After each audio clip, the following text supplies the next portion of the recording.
بسم اللہ الرحمن الرحیم الحمد للہ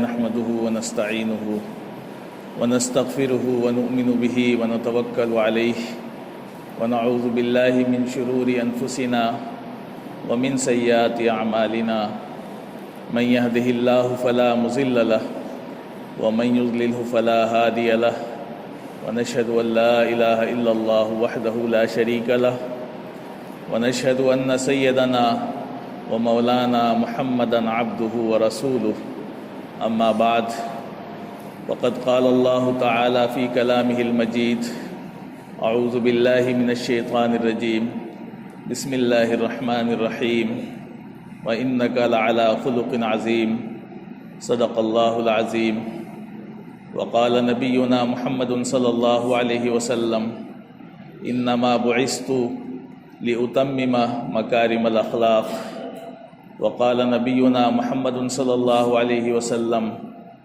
أكمل المؤمنين إيمانا أحسنهم خلقا أو كما قال عليه الصلاة والسلام۔ محترم حضرات، اللہ کے نبی صلی اللہ علیہ وسلم کی سیرت اور آپ کی زندگی کے متعلق باتیں چل رہی ہیں۔ اللہ کے نبی صلی اللہ علیہ وسلم کی جو بعثت ہے، آپ کی اس دنیا میں جو آمد ہے، اس کے جو مقاصد بیان کیے گئے ہیں، ان میں سے ایک اہم مقصد اخلاق حسنہ کی تکمیل ہے۔ اللہ تبارک و تعالی نے آپ کو اس دنیا میں اس لیے مبعوث فرمایا کہ جو دنیا کے اندر بد اخلاقیاں ہیں، بد کرداریاں ہیں، جاہلیت ہے، اس کو دور کر کے اور معاشرے کے اندر اخلاق کریمانہ اور اخلاق حسنہ کو پیدا کیا جائے، یہ اہم مقصد ہے۔ اس لیے نبی پاک علیہ الصلاۃ والسلام نے خود اپنے بارے میں یہ ارشاد فرمایا کہ انما بعثت لأتمم مکارم الاخلاق، میں اس لیے بھیجا گیا ہوں، میری بعثت اس لیے ہوئی ہے تاکہ میں اچھے اخلاق کی تکمیل کر دوں۔ تو اللہ کے نبی صلی اللہ علیہ وسلم اس دنیا میں تشریف لائے اور آپ نے جو ہے عملی طور پر ایسے اخلاق کا نمونہ پیش کیا جو رہتی دنیا تک کے لیے ایک نمونہ ہے کہ اگر اس نمونے کو اختیار کر لیا جائے تو انسان بن جائے، اس دنیا میں بہار آ جائے، ہمارا معاشرہ، ہمارا سماج جس میں اتنا بگاڑ، اتنی برائیاں پیدا ہو گئی ہیں، اس کی اصلاح ہو جائے۔ تو بنیادی چیز یہ ہے کہ ہمیں اللہ کے نبی صلی اللہ علیہ وسلم کی سیرت اور سیرت میں آپ کے جو اخلاق ہیں، آپ کا جو کردار ہے، جس نے دشمنوں کو بھی آپ کا دوست بننے پر مجبور کر دیا، اس اخلاق کی ضرورت ہے معاشرے کے لیے۔ قرآن میں اللہ تبارک و تعالیٰ نے فرمایا کہ ادفع باللتی ہی احسن، آپ دفاع کریے اچھے طریقے سے، احسن طریقے سے۔ کسی سے دشمنی ہو جائے، کسی سے کوئی بات ہو جائے تو ایسا اچھا طریقہ اختیار کیجئے کہ اس کا نتیجہ کیا ہوگا کہ فَإِذَا الَّذِي بَيْنَكَ وَبَيْنَهُ عَدَاوَةٌ، آپ کے درمیان اور اس کے درمیان جو دشمنی تھی وہ دوستی میں تبدیل ہو جائے گی۔ فَإِذَا الَّذِي بَيْنَكَ وَبَيْنَهُ عَدَاوَةٌ كَأَنَّهُ وَلِيٌّ حَمِيمٌ، وہ ایسا ہو جائے گا گویا کہ آپ کا جگری دوست ہے۔ یہ فائدہ ہوگا اچھے اخلاق کا، اور اللہ کے نبی صلی اللہ علیہ وسلم نے اس کو برت کر کے دکھایا۔ زندگی کے جس شعبے میں بھی آپ جائیں گے، ہر شعبے میں آپ کو اللہ کے نبی صلی اللہ علیہ وسلم کی اخلاق کی جھلک نظر آئے گی۔ نرمی کا معاملہ ہو، آپ سے زیادہ نرم دل انسان، نرم اخلاق والا، نرم طبیعت والا انسان آپ کو پوری انسانی تاریخ میں نہیں ملے۔ آپ مطالعہ کریں گے تو پتہ چلے گا کہ اتنے نرم تھے اللہ کے نبی صلی اللہ علیہ وسلم کی اس کی نرمی کا تو اندازہ ہی نہیں۔ اور کیوں نہ ہو، اللہ نے آپ کو نرم دل بنایا ہی تھا۔ اللہ نے قرآن میں فرمایا کہ فَبِمَا رَحْمَةٍ مِّنَ اللَّهِ لِنْتَ لَهُمْ، یہ اللہ کی رحمت ہے کہ آپ نرم دل ہیں۔ وَلَوْ كُنْتَ فَظًّا، اگر آپ سخت مزاج ہوتے، ترشرو ہوتے، بد مزاج ہوتے تو وَلَوْ كُنْتَ فَظًّا غَلِيظَ الْقَلْبِ، سخت دل والے ہوتے، لَانْفَضُّوا مِنْ حَوْلِكَ، تو یہ جو آپ کے پیچھے بڑا مجمع نظر آ رہا ہے، بڑی بھیڑ نظر آ رہی ہے، صحابہ کا ہجوم ہے، سب آپ پر قربان ہیں، اپنی جان دینے کے لیے تیار ہیں، یہ بھیڑ آپ کے پاس نہ ہوتی، سب آپ سے دور ہو جاتی۔ یہ آپ کی نرمی، آپ کا اخلاق ہے کہ جس کی وجہ سے سب آپ پر قربان ہیں، سب آپ سے محبت کرتے ہیں، بے پناہ محبت کرتے ہیں۔ تو یہ اخلاق کے اندر بڑی طاقت ہوتی ہے۔ آج دنیا بڑی پریشان ہے، کون سا ایسا ہتھیار بنا لیا جائے کہ دشمن کو زیر کر دیا جائے۔ ہتھیاروں کا مقابلہ چل رہا ہے، ایک سے ایک نئے نئے ہتھیار ایجاد کیے جا رہے ہیں، کیوں؟ دشمن کو زیر کرنے کے لیے۔ لیکن اللہ کے نبی صلی اللہ علیہ وسلم نے ایمان والوں کو جو سب سے اہم ہتھیار دیا، جس سے بڑے دشمن کو زیر کر سکتے ہیں، وہ ہے اخلاق کی طاقت۔ اس سے بڑا کوئی ہتھیار دنیا میں نہیں۔ سب سے بڑا ہتھیار جو نبی پاک علیہ الصلاۃ والسلام ہمیں اپنی سیرت سے، اپنی زندگی سے، اپنے کردار سے دے کر کے گئے، وہ کیا ہے؟ اخلاق۔ اسی لیے بڑی اہمیت ہے اخلاق کی، اخلاق کی بہت اہمیت ہے۔ اخلاق جو ہیں، اللہ کے وسلم نے فرمایا کہ قیامت کے دن جب اعمال تولے جائیں گے تو ترازو میں سب سے وزنی چیز جو ہوگی وہ اخلاق ہوں گے۔ سب سے وزنی چیز، سب سے وزن اسی کا بڑھ جائے گا قیامت کے دن جب چیزیں تولی جائیں گی۔ اسی لیے آپ جب سیرت پڑھتے ہیں، حدیث پڑھتے ہیں تو واقعات ملتے ہیں کہ چھوٹے چھوٹے اخلاق کی بنیاد پر اللہ تبارک و تعالیٰ نے بندوں کی مغفرت کر، کہ چھوٹا سا کوئی اچھا اخلاق والا کام کر دیا، اللہ اتنا خوش ہو گیا کہ اس کی مغفرت کر دی اور پوری زندگی کی اس کے بدعمالیوں کو معاف کر دیا۔ تو یہ اخلاق کے اندر بڑی طاقت ہوتی ہے۔ تو اللہ کے نبی صلی اللہ علیہ وسلم کی سیرت آپ پڑھیں، اس کا مطالعہ کریں، سینکڑوں واقعات، ہزاروں واقعات، اور سب سے بڑا اخلاق وہ ہوتا ہے جس کی گواہی خود اس کے اپنے لوگ دیں۔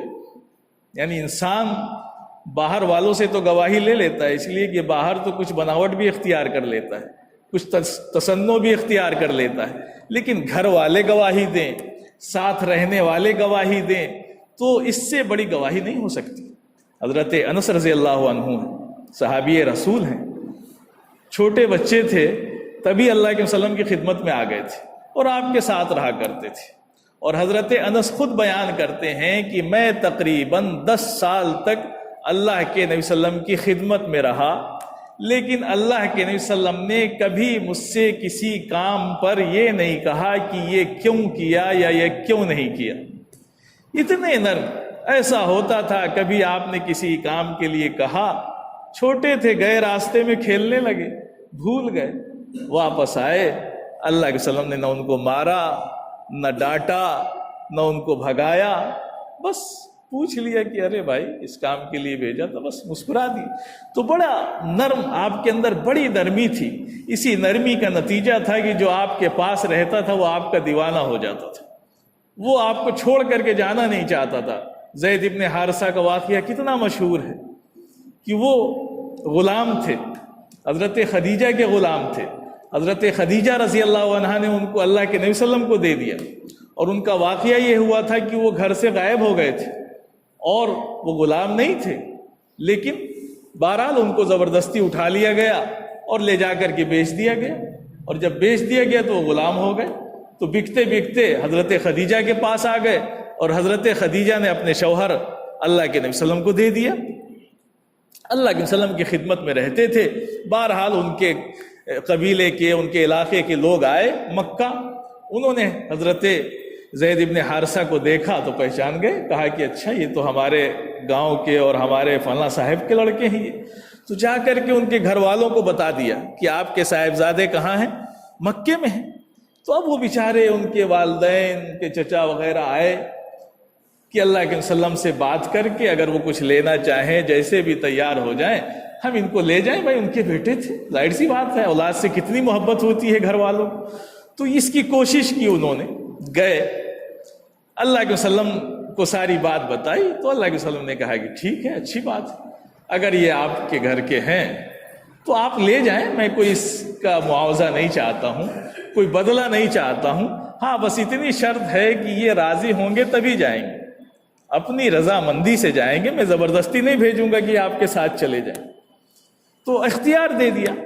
اب آپ دیکھیں کہ اللہ کے نبی صلی اللہ علیہ وسلم آپ کے رشتے میں کچھ بھی نہیں، لیکن اتنی محبت، اتنی شفقت دی اللہ کے صلی اللہ علیہ وسلم نے کہ حضرت زید ابن حارثہ نے اپنے گھر جانے سے انکار کر دیا۔ اللہ کے نبی صلی اللہ علیہ وسلم کے ہاں رہنا پسند کیا اور کہا کہ نہیں، اللہ کے صلی اللہ علیہ وسلم کی ذات پر تو سارا گھر، سارا قبیلہ، سارا خاندان قربان ہے۔ اتنی محبت، اتنی شفقت تو دنیا میں کوئی دے ہی نہیں سکتا جتنی محبت اللہ کے نبی صلی اللہ علیہ وسلم نے دی۔ تو یہ اخلاق تھے کہ اس اخلاق سے اللہ کے صلی اللہ علیہ وسلم نے زیر کر دیا۔ بڑے سے بڑے دشمن یا بڑے سے بڑے بدتمیز جاہل جن کو کچھ بھی نہیں آتا تھا، لیکن وہ بھی بڑے علم والے بن کے، بڑے اخلاق والے بن کر کے چلے گئے۔ ایک دیہاتی آتا ہے، مسجد میں ہے، دیہات کے رہنے والے تھے، عرابی تھے، بدو تھے، پتہ نہیں بیچارے، مسجد نبوی میں پیشاب کرنا شروع کر دیا۔ آپ تصور کریں کہ آپ کی مسجد میں کوئی پیشاب کرے تو آپ کیا کریں گے اس کے ساتھ؟ وہ پیشاب کرنے لگا بیچارہ۔ صحابہ جو ہے چلانے لگے، دوڑے اس کو پکڑنے کے لیے۔ اللہ کے صلی اللہ علیہ وسلم نے سب کو منع کر دیا، کہا کہ نہیں، بیٹھو، کچھ مت چھیڑو مت، ان کو چھوڑ دو، پیشاب کر لینے دو۔ اور کہا کہ جب یہ پیشاب کر لیں تو اس پر ایک ڈول پانی بہا دینا۔ اور اللہ کے وسلم نے فرمایا کہ دیکھو، صحابہ سے فرمایا کہ فرمایا کہ تم جو ہے پیدا کیے گئے ہو کس کے لیے؟ انما بعثتم میسرین، آسانیاں پیدا کرنے کے لیے تم بھیجے گئے ہو، ہے نا، دشواریاں پیدا کرنے کے لیے نہیں بھیجے گئے ہو۔ اب یہ دشواری ہی تو پیدا ہوتی کہ ایک بندہ پیشاب کر رہا ہے، آپ اس کو دوڑاتے مارتے تو مسجد جتنی گندی ہونی تھی اس سے زیادہ گندی ہوتی، اس بیچارے کو بھی تکلیف ہوتی۔ تو اس کا کتنا آسان طریقہ اللہ کے رسول نے بتایا، کہا کہ ایک ڈول پانی ڈال دو، اور بعد میں ان دیہاتی کو بلایا بڑی پیار سے، محبت سے، کہا کہ بھائی دیکھو، یہ مسجد اللہ کا گھر ہے، یہاں پر اس طرح کی چیزیں درست نہیں ہیں، یہ تو اللہ کے ذکر کے لیے، قرآن کی تلاوت کے لیے، اچھے کاموں کے لیے ہیں، لہٰذا یہاں ایسا کام مت کرنا۔ بس ان کے بات سمجھ میں آ گئی، اب وہ زندگی میں ایسا نہیں کریں گے۔ لیکن اگر وہی ان کے ساتھ بدسلوکی کی جاتی تو وہ بگڑ جاتے، ہو سکتا ہے کہ انہیں اسلام سے ہی نفرت ہو جاتی۔ تو یہ اللہ کے وسلم کے اخلاق تھے کہ آپ نے ایسی تربیت کی، ایسی تعلیم کی صحابہ کی کہ اس سے بڑے مسئلے جو ہے چٹکیوں میں حل ہو جاتے تھے۔ یہ آسان معاملہ تھا اللہ کے وسلم کی زندگی کا۔ بڑے چھوٹے سے چھوٹے مسئلے میں مسئلہ پیدا ہو جاتا ہے ہمارے معاشرے میں، لوگ اس کے لیے پتہ نہیں کیا کیا کرنا شروع کر دیتے ہیں، حالانکہ بات کچھ بھی نہیں ہوتی ہے، مسئلہ کچھ بھی نہیں ہوتا ہے۔ ابھی جیسے موسم چل رہا ہے، اب ایک صاحب کو ٹھنڈی لگ رہی، ایک صاحب کو گرمی لگ رہی، ایک صاحب کہیں گے پنکھا چلاؤ، ایک کہیں گے بند کرو، لڑ جائیے اسی میں بھائی، بہت اچھی بات ہے، جنگیں ہو جاتی ہیں، ہے نا۔ بہار کا ایک واقعہ پڑھا کہ صرف اے سی کے یا پنکھے کے نیچے کھڑے ہونے کے لیے لڑائی ہوئی، اس میں قتل بھی ہو گیا، کہ رمضان کا مہینہ تھا اور وہ جو ہے کوئی آ کر کے وہاں کھڑا ہو گیا اور دوسرے صاحب وہاں پہلے سے کھڑے ہوتے تھے، اب وہ دھکا دھکی شروع ہو گئی، لڑائی ہو گئی، بعد میں مسجد کے باہر گئے، اتنی لڑائی ہوئی کہ اس میں قتل بھی ہو گیا۔ تو بات تو بڑی چھوٹی سی، کوئی مسئلہ نہیں تھا بھائی، جس کو ٹھنڈی لگ رہی تھی وہ ادھر چلا جاتا جہاں پنکھا نہیں چل رہا ہے، جس کو گرمی لگ رہی تھی وہاں چلا جاتا جہاں پنکھا چل رہا ہے، تو بات ختم ہو جاتی ہے۔ تھوڑا سا برداشت کر لیتا کہ بھائی چلو تھوڑی ہم اپنے بھائی کے لیے ٹھنڈی ہی برداشت کر لیں، یا جس کو گرمی لگ رہی تھی وہ یہ سوچ لیتا کہ بھائی چلو تھوڑا اپنے بھائی کے لیے ہم گرمی ہی برداشت کر لیں، تھوڑا پسینہ ہی نکل جائے گا، ہمارے بھائی کو راحت مل جائے، تو مسئلہ ختم۔ لیکن مسئلے کو مسئلہ بنا کر کے معاشرے میں چھوٹی چھوٹی چیزیں ہماری بد اخلاقیوں کی وجہ سے اتنا بڑا مسئلہ بن جاتا ہے، اسے لگتا ہے کہ کتنا بڑا مسئلہ تھا، اور جب جائیں گے تہ میں تو پتہ چلا کہ کچھ بھی نہیں تھا، وہ تو شیطان شیرہ لگا کے چلا گیا تھا، بس جنگ ہو گئی یہاں پہ۔ تو میرے بھائیوں، اللہ کے وسلم نے تو بڑے اعلیٰ اخلاق دیے ہیں ہمیں، اگر وہ اخلاق ہماری زندگیوں میں آ جائیں تو مسائل ہی ختم ہو جائیں گے، اور دشمن بھی ہمارے دوست بن جائیں گے، آپس میں محبتیں پیدا ہو جائیں گی، دوریاں ختم ہو جائیں گی۔ اور یہی تو مقصد تھا اللہ کے وسلم کی بعثت کا، کہ معاشرے کو ایسا بنا دیا جائے کہ معاشرے میں اچھائیاں ہوں، برائیاں نہ ہوں، اس طرح کی چیزیں جو ہے پیدا ہو جائیں تو دشمن بھی آپ کا دوست بن جائے گا۔ آپ سیرت پڑھیں، ایک صحابی ہیں حضرت سمامہ بن اسال رضی اللہ عنہ، ان کا واقعہ بڑا مشہور ہے۔ تو وہ بڑے مسلمانوں کے سخت دشمن تھے، بڑے سخت دشمن تھے۔ آج جیسے ہم دیکھتے ہیں نا تو ہمیں لگتا ہے کہ فلاں بہت بڑا اسلام کا دشمن ہے، فلاں بہت بڑا دشمن ہے، ہوگا دشمن۔ آپ اپنا دیکھیے کہ آپ کیا کر رہے ہیں، گالیاں دیتے ہیں اس کو، برائیاں کرتے ہیں، لیکن آپ نے اس کے ساتھ اچھائی کیا کی؟ اس کے بارے میں کبھی سوچیں، کبھی غور کریں کہ آپ نے بھی کچھ اچھا کیا سوائے گالی دینے کے، برا کہنے کے، دشمنی نکالنے کے، بھڑاس نکالنے کے؟ آپ نے بھی کچھ کیا؟ کچھ سیرت کا مطالعہ کیا، پڑھا کہ اللہ کے وسلم کے اخلاق کیا تھے؟ تو وہ حضرت سمامہ ہیں جو بڑے دشمن تھے اسلام کے، اور انہوں نے مسلمانوں کو قتل بھی کیا تھا۔ ایک موقع پر صحابہ کے ہاتھ لگ گئے، وہ اپنے قبیلے کے سردار تھے، وہ بادشاہ تھے، کیا کہنے، لیکن اتفاق ہوا صحابہ کہیں جا رہے تھے اور ملاقات ہو گئی، پکڑ لائے ان کو۔ جب پکڑ کے لائے تو اللہ کے وسلم نے کہا کہ ان کو مسجد نبوی کے ستون سے باندھ دو۔ مسجد نبوی کا جو ستون تھا اسی میں قیدیوں کو باندھا جاتا تھا، اور مقصد یہ ہوتا تھا کہ یہ مسلمانوں کے اخلاق کو دیکھیں، تو وہاں ان کو باندھ دیا گیا۔ اس کے بعد جو ہے اتنے سخت دشمن تھے، ہمارے ہاتھ لگ جائیں تو ہم پتہ نہیں کیا کر جائیں، ان کو باندھ دیا۔ اللہ کے وسلم آتے اور ان سے پوچھتے، کہتے کہ ما عندک یا سمامہ، سمامہ کیا حال ہے، کیا چل رہا ہے تمہارے دل میں؟ تو وہ جواب دیتے، کہتے کہ اللہ کے وسلم ان تقتل ذا دم، اگر آپ مجھے قتل کر دیں گے تو ایسے شخص کو قتل کریں گے جو خون والا ہے، جس نے خون بہایا ہے، اقرار ہے مجھے کہ میں مجرم ہوں، آپ ایک خون والے کو قتل کریں گے۔ وَإِن تُنْعِمْ ذَا شَاكِرٍ، اور اگر آپ احسان کر دیں گے تو ایسے شخص پر احسان کریں گے جو آپ کا شکریہ ادا کرے۔ تو یہ 3 دن چلا سلسلہ۔ اللہ کے وسلم آتے اور پوچھتے کہ ما عندک یا سمامہ، اور حضرت سمامہ وہی جواب دیتے۔ تیسرے دن اللہ کے وسلم آئے، پوچھا اور صحابہ سے کہا کہ ان کو کھول دو۔ آپ تصور کریں صحابہ پر کیا گزری ہوگی کہ اتنا بڑا دشمن جس کو اسلام سے، مسلمانوں سے، رسول سے اتنی سخت نفرت ہے کہ موقع مل جائے تو نعوذ باللہ اللہ کے وسلم کو شہید کر دے، لیکن جب ہاتھ لگ گیا تو اللہ کے وسلم 3 دن کے بعد کہہ رہے ہیں کہ اس کو چھوڑ دو، جانے دو۔ چھوڑ دیا، اس لیے کہ بہرحال نبی کی اطاعت تو واجب تھی، جو کہا اسے ماننا ہی ماننا تھا۔ صحابہ نے بغیر چوں چرا کیے اسے کھول دیا۔ وہ گیا، نکلا مدینے سے، کہاں گیا؟ وہ ایک باغ میں گیا، اور جا کر کے اس نے غسل کیا، اور غسل کر کے فوراً اللہ کے وسلم کی خدمت میں حاضر ہوا اور کہا کہ اے اللہ کے نبی صلی اللہ علیہ وسلم، آج سے پہلے سب سے زیادہ ناپسندیدہ چہرہ اگر کسی کا تھا تو وہ آپ کا تھا، لیکن آج اگر سب سے زیادہ پسندیدہ کسی کا چہرہ ہے تو وہ آپ کا ہے۔ تو یہ کمال کس نے دکھایا؟ تلوار نے دکھایا؟ ہتھیار نے دکھایا؟ نہیں، اخلاق نے دکھایا کہ وہ 3 دن مسجد میں رہا اور اللہ کے نبی صلی اللہ علیہ وسلم کے، صحابہ کے جو اخلاق دیکھے تو وہ اتنا دیوانہ ہو گیا کہ پوچھئے مت۔ ساری دشمنی بھول گیا، جسے مدینے سے نفرت، اہل مدینہ سے نفرت، مدینے والے سے نفرت، لیکن وہ اتنا پکا سچا دوست بن گیا کہ اندازہ لگائیے آپ کہ وہ آیا اور کہا کہ مجھے کلمہ پڑھا دیجئے، آج کے بعد آپ سب سے زیادہ مجھے محبوب ہیں۔ یہ کمال دکھایا اخلاق نے۔ ہمارے بھی ایسے ہی اخلاق ہیں، ہم بھی اپنے دشمنوں کے ساتھ ایسے ہی معاملہ کرتے ہیں۔ اگر کرنے لگیں تو یہ اتنا بڑا ملک ہے، آپ اقلیت سے اکثریت میں آ جائیں گے۔ یہ اخلاق تو ہوں، ہمارے کردار تو ہوں، سوائے برا بھلا کہنے کے ہم نے کیا ہی کیا۔ وہاں تو نبی دشمنوں کو بھی جو ہے بد دعا نہ دے کے دعائیں دے رہا ہے، رات کو اٹھ کر کے ابو جہل کے لیے دعائیں ہو رہی ہیں، لیکن یہاں کیا ہے؟ یہاں تو گالیاں ہی گالیاں ہیں، جیسے وہ ویسے ہم۔ تو جب برابر کا مقابلہ ہوگا تو وہی جیتے گا جو اکثریت میں ہوگا۔ اسی لیے مسلمان شکست کھا رہا ہے اور اکثریت والا جیت رہا ہے۔ اور اگر نبی کے اخلاق ہوں گے نبی کی سیرت ہوگی، ایمانی تعلیمات ہوں گی تو اقلیت والا بھی اکثریت پر فتح حاصل کر لے گا۔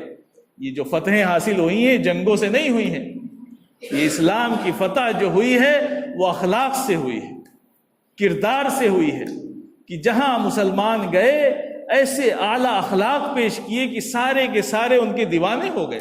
آپ ہندوستان کی تاریخ پڑھیں، آپ کو پتہ چلے گا کہ یہاں اسلام کیسے پھیلا، تلوار سے نہیں پھیلا۔ یہ تو ہمارے دشمنوں کی سازش ہے جو آج بھی یہ کہتے ہیں کہ مسلمانوں نے ہندوستان پر آکرمن کیا، حملہ کیا اور اس کی وجہ سے اسلام پھیلا۔ نہیں، اس سے بہت پہلے اسلام آ چکا تھا۔ آپ خواجہ معین الدین چشتی رحمۃ اللہ علیہ کی سیرت پڑھیں، کیا انہوں نے کوئی تلوار چلائی تھی؟ کیا انہوں نے کوئی جنگ کی تھی کسی سے؟ لیکن ان کی سیرت پڑھیں، کتنے لاکھوں لوگ ان کے ذریعے سے اسلام میں داخل ہوئے۔ کیوں داخل ہوئے؟ ان کے اخلاق کی وجہ سے، ان کے کردار کی وجہ سے، ان کے اعمال کی وجہ سے۔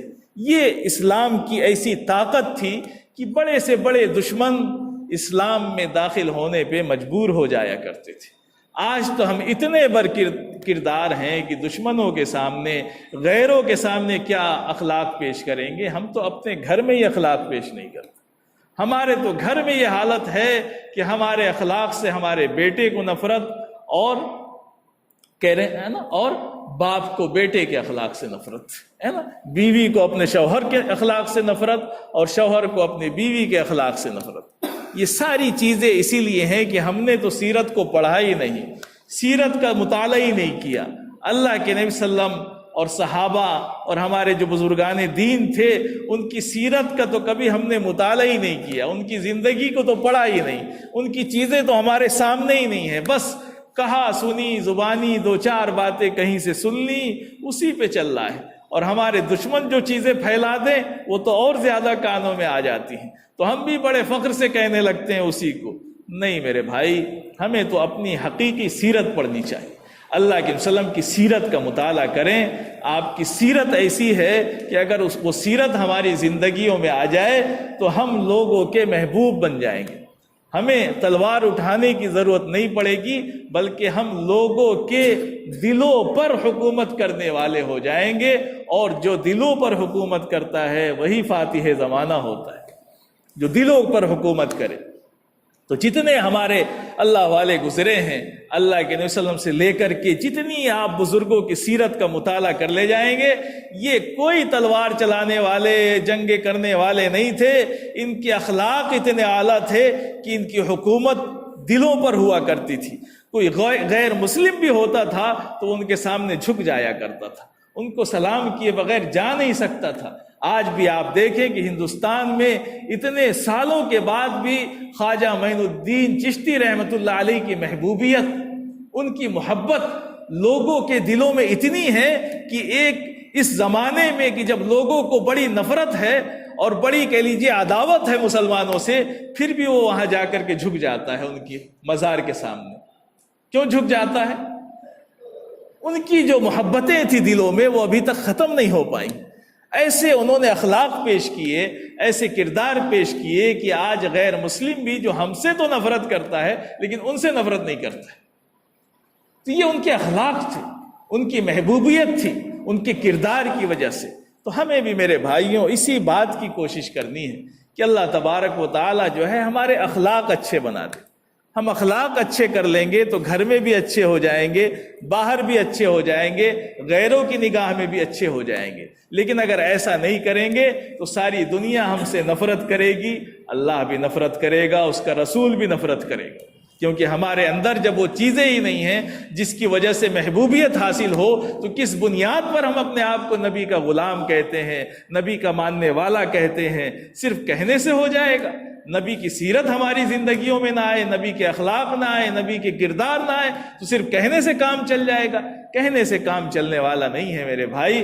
جتنا ہم نبی کے قریب آنا چاہتے ہیں اتنا ہی زیادہ ہمیں اپنے اخلاق کو بلند کرنا پڑے گا۔ جتنے ہمارے اخلاق اچھے ہوتے چلے جائیں گے اتنا ہی ہماری محبوبیت بڑھتی چلی جائے گی۔ ہم لوگوں کے دلوں سے نفرت نکال کر کے ان کے دلوں پر حکومت کرنے والے بن جائیں گے۔ اللہ تبارک و تعالی ہم سب کو کہنے سننے سے زیادہ عمل کرنے کی توفیق عطا فرمائے۔ وآخر دعوانا